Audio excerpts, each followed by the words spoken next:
Welcome to another edition of Inside Town Hall. I am Jim Cameron, your host and the program director of TV 79.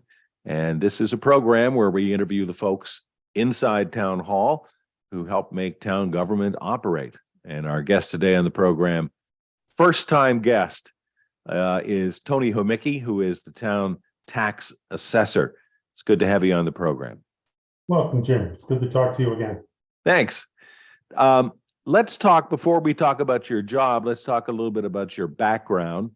What kind of education did you get, and where have you worked, and how long have you been working for the town of Darien? Well, my background really is in fee appraisal work, starting almost 47 years ago. At the University of Connecticut, I was lucky to have some really good economic teachers and took some courses in real estate. Thinking I would just finish UConn and then head up to open my own construction company, which lasted about 2 or 3 years. It was in the late 70s.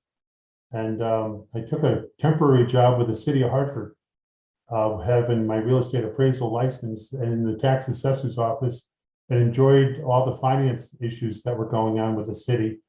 They updated the revaluation in 1978. We were using Lotus spreadsheet software systems with large green bar ribbon paper. So other than that, I won't date myself beyond that issue, but started with the city of Hartford in the assessor's function, and just enjoyed updating of values that hadn't been done for almost 20 years with the city of Hartford. From there, I went to become the deputy assessor in Vernon, Connecticut, with revaluation under my belt there. At the time, we were doing revals once every 10 years. That changed to a 5-year townwide valuation process. After several years, I became the assessor of Enfield, Connecticut, which was a challenge in itself because the economic development that was going on there just mirrored exactly what I enjoyed doing, updating values and primarily learning commercial property valuation, right down getting the culture of the relationship between a tenant and a landlord and how important it is to value property efficiently and practically, not over-assess and not under-assess. Followed up with the assessor's job in Newington for 15 years. Again, like Enfield, that was a lot of activity with the residential and commercial properties. And I've been your assessor here now for almost 19 years, Jim. We did do a quick interview, I think, when I started. So wow, that's the last I'll date myself. Good for you. Good for you. Now you have an acronym after your title, CCMA Roman numeral 2. What does that stand for? It's a Certified Connecticut Municipal Assessors Designation. It's in collaboration with the Connecticut Assessors Association in concert with the Office of Policy and Management. Typically takes any appraisers that are within an assessor's function to get the first designation up to 5 years. We work with the Institute of Municipal Service up at University of Connecticut. And it's a statewide designation. I think we have about 250 members in Connecticut that are certified. We're lucky enough, with compliment to the administration in Darien, that my 2 associates here are also CCMA designated assessors. So it gives a lot of credibility to how we value and how we defend values. So we're recording this interview in January of 2023, and later this year is going to be busy for you, and that's because you're doing another reassessment and revaluation of every piece of property, real estate property in the town. Is that fair to say? That's exactly on target. It's a 5-year revaluation cycle here in Connecticut. We did the last one in 2018. And if you remember back, if I can quickly give you a little bit of the history, when I started in 2003, I replaced a very competent, capable team. At the time, Mary Nobuchowski had retired. Prior to Mary Ann being here, we probably had 30 years with Joe Cullen as the assessor. He was one of my mentors and teachers up at the University of Connecticut. So Joe had a very sharp pencil, and he knew detail very well. The 2003 reval was a challenge because we didn't have public access to computers at that time. So to be transparent with the values, escalated significant fallout from the public. They wanted to see what their neighbors' values were, just like their own values. 2008 was the Great Recession. That was another big challenge here. If we remember back, Bear Stearns and Lehman Brothers and a variety of other financial institutions changed in that winter months, and that was a challenge for the revaluation. In 2013 was a carryover where the market values were going up again. They were starting to rebound, but we did have a reduction in the grand list. 2018 was where the northern half of town had some reduction in values. The people weren't looking at the 2 or 3 acre lots that we have in the northern R2 zones. That was its own challenge, and that's where I give you the introduction on 2023. It's unknown. We're still monitoring sales day to day. We've been looking at the neighborhoods day to day. So that'll be the 5-year revaluation update. So what's involved with this revaluation? Maybe we should talk first about why you do it. Why is it necessary to reevaluate, reappraise every piece of property in town? It's all about parity, consistency, uniformity. The state standards, they call them a performance-based regulations that are monitored with the Office of Policy and Management. When all said and done, we have a variety of statistical standards that we have to meet to say that we've defined the proper values and can defend the values with parity being reestablished. Things as of the coefficient of dispersion and coefficient of variance comes into play. A price-related differential is a statistic that identifies that we've properly valued and appraised and assessed properties that are higher end values, and we have reached equity. So it's a 5-year equity process where things change over the 5-year market values. Is it fair to say it's just to make sure everybody pays their fair share of the costs of running the town? Exactly. And that's in real estate. We do update values for motor vehicles annually, and we update about 1,100 business personal property accounts annually also. Right. Yep. Let's focus specifically on real estate, residential real estate, business property as well too. What's going on? I mean, how do you do this reevaluation? It was been almost a year ago where we designed the request for a proposal to send it out. We mailed it out to, I think there were 7 potential companies that are licensed and certified by the state of Connecticut. Again, we're back to the Office of Policy and Management.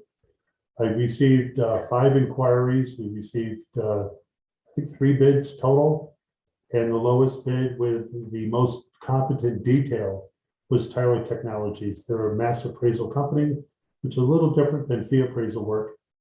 They have to do it within a reasonable timeline or reasonable budget expectations. And the changeover used in Tyler focuses on not only the mass appraisal software system, it's an appraisal function, like you could identify, I guess going into Zillow would be a brief narrative. Ours is much more sophisticated in that we have a sophisticated database that's been evolving since the 2003 reval. The Tyler team will be 3 to 5 certified appraisers working with my three of us here in this office to update the values. We have to establish a base bonding process that comes into play, the database exchange with the Tyler company appraisers. We will be doing images and sketch. We're doing photos that we are starting already. It's really updating the whole database to refine it right down to October 1 of 23 value. They're experts in the field, so are we. We know the town. We work with them at Mass Appraisal to meet all the state standards. So let's say I own a home in Darien. Is someone going to come to my house to do this reevaluation process? The law doesn't allow me to inspect properties, like a health department maybe has reason for health reasons, or the building department might have reason for code violations. There's no statute that allows or mandates an assessor to do an interior entry, but we are required to view each and every property, and that's when we will be doing the street images this winter and next winter, right through the October 123 base year, in concert with using the land use software system that Jeremy Ginsburg and the building and planning departments are using. This allows me to use their eyes to monitor and watch the 500 to 700 building permits that are ongoing in town each and every year. So we do a physical inspection on the outside. And Jim, something different we're using this year is oblique imagery. It's aerial viewing of the properties that can actually measure a property within the inch. So it's really new technology, and I'm looking forward to the applications between now and the fall. But is someone going to come on my property and walk around and take a look at the back of the house as well as what they can see from the street? We will be attempting to do that for all 500 to 700 sales that happen each and every year, maybe over the past year and a half. But the street images and street views should show the detail in the front of the property, the sides of the property, in concert with the history of building permits that we've updated each and every year and each and every day. So no, we won't be knocking on each and every door. There's 7,000 properties. I would need a team of about 20 or 30 to do that. So mass appraisal is just that. What if I've had my kitchen redone? I mean, during COVID, people poured a lot of money into their homes to improve their homes. What if I had my kitchen redone and for whatever reason, I didn't get a construction permit? So you don't really have a record of the fact that I got beautiful new marble interiors and put a jacuzzi in my bathroom and all kinds of other good stuff. Without going inside, how do you know what I've done to the interior? That's the challenge. Typically, if someone's renovating of anything of substance, they're also putting in windows, they're also putting in siding, they're updating. What happens with the Joneses next door seems to stimulate a neighborhood development. The three of us have looked at each and every sale that occurs in town. We look at the multiple listing service data, which is very transparent. It has to be, and we incorporate that within our mass appraisal system. Do we miss a couple granite countertops? Likely.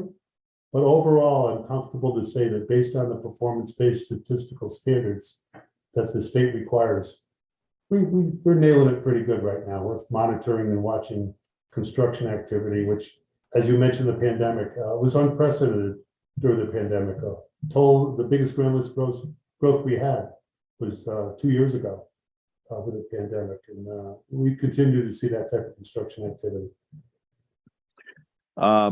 What's the difference between appraised value and assessed value of my land and my building? Yep, the assessments by state statute are at 70%. And the reason why is that in county government in the 1950s, 60s, and through the 1970s, some towns were assessing at 30 or 40%, somewhere at 80, 90%.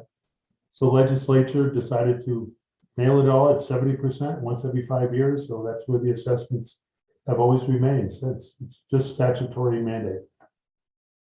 Now we're talking with Tony Himicki, by the way. He is the town tax assessor, and this being 2023 is one of the years when he is going to be extremely busy doing a reassessment on all properties in town. When you come up with your final number of the value, the assessed value of my home and my property, how's that going to compare to the commercial real estate sites like Trulia that you mentioned, that I think people look at out of curiosity to see, how's my house doing in this hot real estate market? The bulk of our tax base is residential, one-family residential homes. The question is asked almost weekly: what's the impact of the federal project over on the Heights? What's going on with Corbin District? Is Palmer's going to be renovated soon? All of that will come into play. And you're talking $100 to $150 million projects that are going on that are changing the town of Darien significantly. I think it's a great compliment in concert with the potential of seeing if we can get some additional acreage along the Long Island waterfront. That's another discussion that incorporates the total tax base. But the largest changes that we've seen are in residential one-family homes. It was during the pandemic. It'll complement the tax base. I do anticipate an increase in the total grand list in concert with not only federal in the Corbin project, but also all the building permits that are coming through. If you drive down Long Neck Point Road, for example, you'll see a significant amount of construction. Our total tax base, and if you look at the total values of about $8 billion in value, those are the assessments. We have a total tax base of close to $12 billion in fair market value, which is reviewed once every 5 years. Does $100 million complement the tax base? Of course it does, but it still chips away at $10 million homes that come into play, as well as all the other 600 to 700 building permits that we have. So those fair market values will be established as of October 1 of 23. We will establish 70% assessments. We will send notices out to the public during the months of November and December. We will have informal hearings where you can approach my office, approach the hearing officers, talk about not only your value, but everybody else's value that has been reestablished for October 1, 23. That will be in place through the month of November, December, and January. I'll sign off on the total review that is being done. It's called the total final grant list. And then during the month of February, appointments will be made if people are still dissatisfied. So that will continue through the Board of Assessment Appeals in March. We will have the latitude to continue that with an additional 30 days. I'm not a believer in that. Yeah, I get paid to get the value done on time with accuracy. So we will finish the total grant list for revaluation during the month of March of 2024. So the real estate market, the snapshot in time you're looking for is October 1st of 2023. Exactly. The appraised value of all land and houses as of that date. What if the real estate market takes off again? It's going to be huge. Everybody's assessed value is going to go up and up and up. And then come December, there's a market crash and it crashes down again as well too. Are my taxes going to go up because you picked a bubble, the time of a bubble in the real estate market to do this reappraisal? Well, you're revisiting what we walked through, and I don't want to have it happen again in 2018. You know, that the revaluation really made a big difference during the financial crisis that we had. I'm sorry, in 08. And that was an exchange of value that changed almost 20% over 14, 15 months. We are responsible for looking at sales for a year up to October 1 of 23 and for 3 to 4 months after October 1 of 2023. That's my responsibility. Those are the sales that I have to define. Those are the sales and assessments that I have to defend. If somebody sells their house, does that establish the new market value, or do they go by your appraised value? It's an arm's length transaction. We will look at each and every sale. We'll cross-reference the multiple service system. On 7,000 parcels, when we have 500 to 700 sales a year over the 3 to 4 years building up to the October 1, 23 base year, it gives us a lot of credibility. It's a lot of data. There's high turnover in Darien. There's quality properties in town. And with the land use software system that I mentioned in the planning and zoning offices, I'm confident knowing we have integrity to the values that we have in place, and we nailed it pretty well last time. We intend to do that again this time. Tony Himicki, our guest today on Inside Town Hall. He is the town tax assessor. All of this information is available online, right? I can look up my valuation, my neighbors, comparables, as they would say, as well too. Definitely. We pride ourselves on the town website. Going into the town of Darien, looking for the departments, you'll see assessor with the collector, and in that file will be the town records for all of the properties in town. It's a very extensive database. There's a question and answer section on that. But just as important is that on the front page of the town website is information about property tax relief for those seniors that are over 65 years of age that are concerned about their income and are frustrated with the property taxes, or just maybe their income has changed. We have about 100 households that are entitled to property tax relief. It's a combination of the state grant, town benefits, and a deferral program. That's on the town website, right on the front page. The income level has to be under 58,100 for a married couple and 49,300 for a single senior over the age of 65. We would need a copy of their adjusted gross income and their 1099 Social Security form. And the application period is between February and May 15th. A lot of information just came flying past there, but I'm going to put a link in the program right here Excellent. to the town website where you can get more information and call your office, get more details. There are also exemptions I was discovering for veterans, people who are legally blind, people who are on Social Security disability,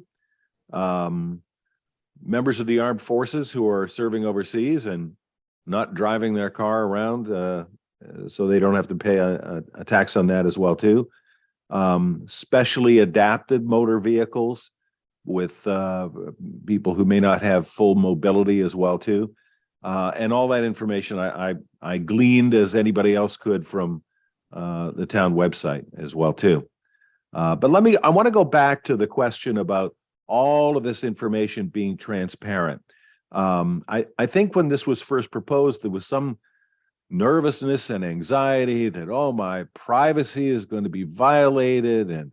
And I mean, it used to be that the people that were interested had to go to town hall and they had to identify themselves and pull up the records individually. Now, anybody in the world can be looking at my house, a picture of the house. They know how many bathrooms I have. They know the exact square footage, etc. What about the privacy concerns with that? Well, again, it's public record. It goes right down to the detail of what public record's about.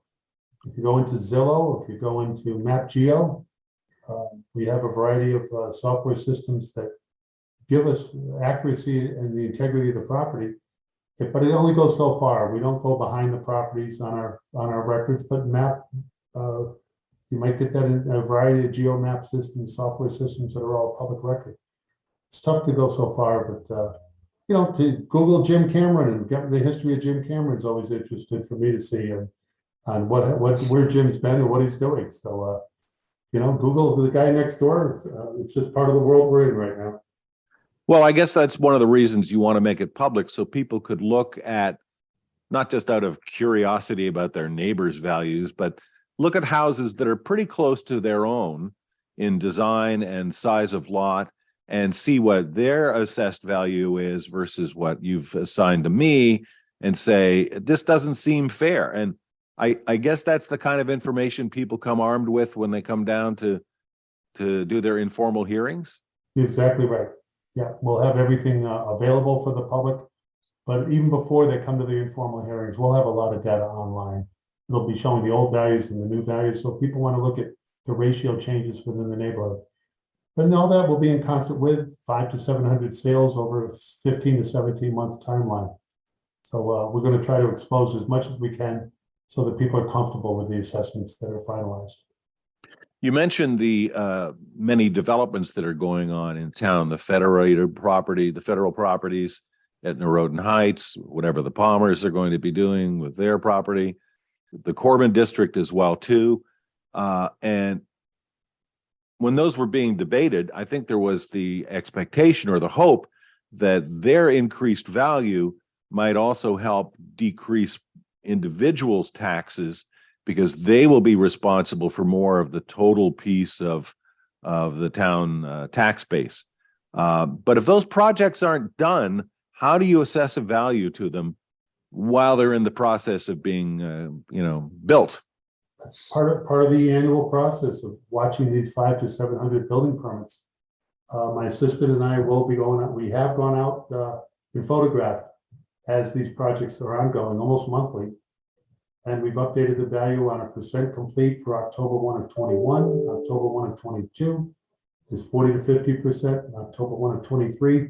Hopefully the federal project will be at 100% completion, somewhere with a value of 120 to 150 million dollars, in concert with not only the real estate, Jim, but the business personal property, the furniture, fixtures, and equipment, and the motor vehicles that add to the total grand list. So it's a group, a team effort that we work on at all levels, working from the motor vehicle department all the way through with the building department and with the developers themselves. Why do I pay property tax on my car and on my business equipment, my computer, my fax machine, my printers, and things like that? Why am I paying tax on that? Statutorily mandate, when I started my career, we actually put assessments and taxes on boats and airplanes. We were taxing inventory. There was a stage in my career where we were taxing software and the enhancements of software development.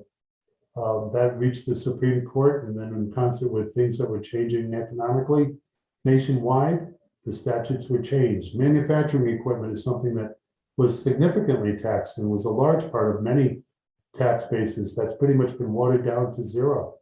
So it's just the evolution of the property tax since county government to where we're going in 2023. It's just the way the statutes are written. I run a home-based business, which is incorporated, and you know all the equipment that I have and when it was purchased and how it's being depreciated by my accountant, etc. But since pandemic days, a lot of people now have home-based offices, and their employer is maybe in New York City or Greenwich or someplace else, but they've got a fair amount of business equipment in their homes. Do they have to declare that? Do they have to pay taxes on that? We not only identified over 100 accounts through the PPP grants and the public access to that program, but we did notify and mail out over, I think it was 150 new accounts. We've added about 80 to the records. But again, it's not a threat or a challenge when you have $2,000 or $3,000 of computer equipment and maybe a table, desk, and a chair. That might be a tax bill of anywhere from $40 to $120 a year. It's proper recording, it's proper filing, it's by state statute. And our compliance rate, Jim, is quite high, close to 90% townwide. So people really don't mind filing their personal property declarations. Quite often they're complimented knowing they're part of the business community and they're exposing themselves for different client lists or maybe expanding their business in a different way. I think the hybrid work from home arrangements is here to stay. And we're trying to do the right thing for those business personal property taxpayers. I think I just heard you say that people don't mind paying taxes. Is that what you're saying? With an effective rate about 1% and our mill rate under 17, there are people that are very grateful for what the town of Darien is offering. So, well, here. On that note, when people come in from New York and New Jersey and move to Darien, I have received phone calls asking where the additional taxes are. Where the additional taxes are. Where the tax bills are. We're going to get more of a tax bill. That's always well, I think we should probably leave it on that very optimistic note. Tony Hamicki, our guest today on Inside Town Hall. He is the town tax assessor. And as we close out this program, wait for the closing credits and you will see a lot of contact information for Mr. Hamicki and his staff at Town Hall. You can get more information about the assessment, the revaluation process, and how to get in touch with him if you have any questions. I assume you're open to questions from taxpayers here in Darien? all the time, Jim. Yep, bring it on. Be comfortable calling the office. Yes, please. Great. Tony, thank you very much for being with us on the program, and I wish you the very best in this busy year of reappraisal, revaluation. Thank you, Jim. Good talking with you. Great. And thank you, our faithful viewers, for watching another edition of Inside Town Hall.